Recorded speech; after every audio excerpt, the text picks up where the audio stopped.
ಪುಷ್ಪ 2 ಚಿತ್ರದ ಗಳಿಕೆ ಅಬ್ಬರಕ್ಕೆ ಎಲ್ಲ ದಾಖಲೆಗಳು ಉಡೀಸ್. ಕನ್ನಡದಲ್ಲಿ ಎಷ್ಟು ಕಲೆಕ್ಷನ್ ಆಗಿದ್ರೆ? ಎಲ್ಲರಿಗೂ ಟೊಪ್ಪಿ ಕನ್ನಡ ಟಿವಿ ಯೂಟ್ಯೂಬ್ ಚಾನಲ್ಗೆ ಸುಸ್ವಾಗತ ಅಂತ ಹೇಳ್ತೀವಿ.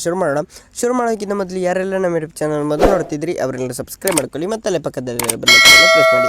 ಬನ್ನಿ ಗೈಸ್, ವಿಡಿಯೋ ಶುರು ಮಾಡೋಣ. ಪುಷ್ಪ 2 ಚಿತ್ರಕ್ಕೆ ಬಾಕ್ಸ್ ಆಫೀಸ್ನಲ್ಲಿ ಅಭೂತಪೂರ್ವ ಸ್ವಾಗತ ಸಿಕ್ಕಿದೆ. ಅಲ್ಲು ಅರ್ಜುನ್, ರಶ್ಮಿಕಾ ಮಂದಣ್ಣ ನಟನೆಯ ಈ ಸಿನಿಮಾ ಮೊದಲ ದಿನ ಬಾಕ್ಸ್ ಆಫೀಸ್ನಲ್ಲಿ ಹಂಗಾಮ ಸೃಷ್ಟಿ ಮಾಡಿದೆ. ಈ ಚಿತ್ರದ ಗಳಿಕೆ ಅಬ್ಬರ ಹಲವು ಚಿತ್ರಗಳ ದಾಖಲೆಗಳನ್ನು ಉಡೀಸ್ ಆಗಿವೆ. ಹಾಗಾದರೆ ಈ ಸಿನಿಮಾ ಭಾರತ ಬಾಕ್ಸ್ ಆಫೀಸ್ನಲ್ಲಿ ಮಾಡಿದ ಗಳಿಕೆ ಎಷ್ಟು ಎಂಬ ವಿಚಾರಗಳ ಬಗ್ಗೆ ನೋಡೋಣ.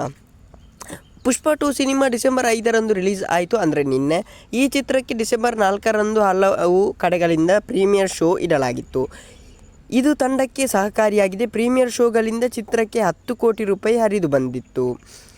ಡಿಸೆಂಬರ್ 5ರಂದು ಚಿತ್ರಕ್ಕೆ 165 ಕೋಟಿ ರೂಪಾಯಿ ಕಲೆಕ್ಷನ್ ಆಗಿದೆ. ಈ ಮೂಲಕ ಸಿನಿಮಾ ಒಟ್ಟಾರೆ ಗಳಿಕೆ 175 ಕೋಟಿ ರೂಪಾಯಿ ಆಗಿದೆ. ವಿಶ್ವ ಬಾಕ್ಸ್ ಆಫೀಸ್ ಲೆಕ್ಕ ಸೇರಿದರೆ ಸಿನಿಮಾದ ಕಲೆಕ್ಷನ್ 250 ಕೋಟಿ ರೂಪಾಯಿ ಸಮೀಪಿಸಲಿದೆ. ಹೈದರಾಬಾದ್ನಲ್ಲಿ ಚಿತ್ರಕ್ಕೆ 1549 ಶೋ ಸಿಕ್ಕಿದೆ. ಕರ್ನಾಟಕದಲ್ಲಿ ಸುಮಾರು 1072 ಶೋಗಳು ದೊರೆತಿದೆ.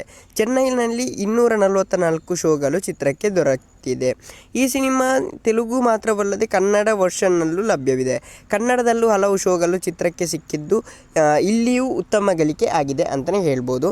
175 ಕೋಟಿ ರೂಪಾಯಿ ಪೈಕಿ 95.1 ಕೋಟಿ ರೂಪಾಯಿ ತೆಲುಗು ವರ್ಷನ್ನಿಂದ, ಹಿಂದಿಯಿಂದ 67 ಕೋಟಿ ರೂಪಾಯಿ, ತಮಿಳಿನಿಂದ 7 ಕೋಟಿ ರೂಪಾಯಿ, ಮಲಯಾಳಂನಿಂದ 5 ಕೋಟಿ ರೂಪಾಯಿ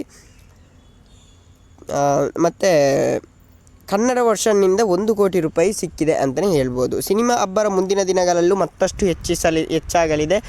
ನಾನು ಕೂಡ ಈ ಸಿನಿಮಾ ನೋಡಲಿಲ್ಲ, ಇನ್ನು ನೋಡಬೇಕು. ಇವತ್ತು ನೋಡಲಿಕ್ಕೆ ಹೋಗ್ತಾರೆ, ನೀವು ಕೂಡ ನೋಡಲಿಕ್ಕೆ ಹೋಗಿ ಅಂತ ಹೇಳ್ತಾ ಮುಂದೆ ಸಿಗೋಣ. Love you so much.